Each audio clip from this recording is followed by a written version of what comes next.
और ब्रेक के बाद खबर राजधानी दिल्ली से, जहां के नरेला औद्योगिक क्षेत्र में एक फैक्ट्री में आग लगने की घटना सामने आई है, जिसमें 2 लोगों की मौत हो गई है और कई जख्मी हुए हैं।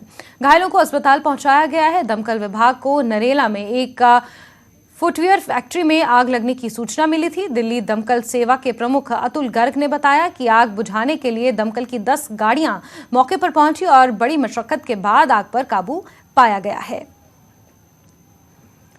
तो एक फुटवेयर फैक्ट्री है दिल्ली के नरेला में, यह फैक्ट्री स्थित है, जहां पर सुबह 9:35 के आसपास आग लगने की जानकारी मिली थी। दमकल की गाड़ियों को मौके पर भेजा गया। कड़ी मशक्कत के बाद इस फैक्ट्री में आग पर काबू पाया गया। जानकारियों के मुताबिक अभी कई लोग इसमें जख्मी हैं और 2 लोगों की जान जा चुकी है। घंटे और लगेंगे इसको बिल्कुल कूल डाउन होने में।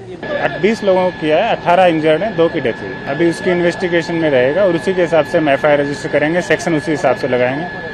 हमारी इन्फॉर्मेशन के हिसाब से एक पॉलीयूरेथेन की मशीन आती है जिसमें पीयू को गर्म किया जाता है, चप्पल जूतों को चिपकाने के लिए काम आता है। उसके ऑन करने पे या उस फैक्ट्री में उस मशीन में ब्लास्ट हुआ है। बाकी हम इंक्वायरी कर रहे हैं। आगे बढ़ेंगे। कांग्रेस नेता राहुल गांधी की भारत जोड़ो यात्रा पार्टी कार्यकर्ताओं और समर्थकों की भारी प्रतिक्रिया के बाद हैदराबाद में प्रवेश कर गई। महबूब नगर और रंगारेड्डी जिले को कवर करने के बाद तेलंगाना में अपनी यात्रा के 7वें दिन हैदराबाद में प्रवेश किया। रोहित वेमुला ने राहुल गांधी से मुलाकात के आज शाम 4 बजे राहुल गांधी चार मीनार के दमन में परचम लहराएंगे।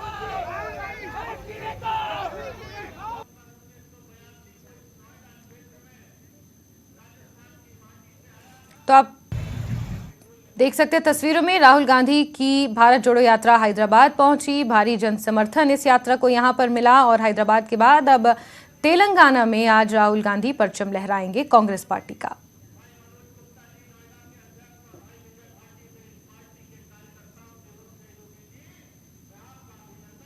बाबा गुलाम शाह बादशाह विश्वविद्यालय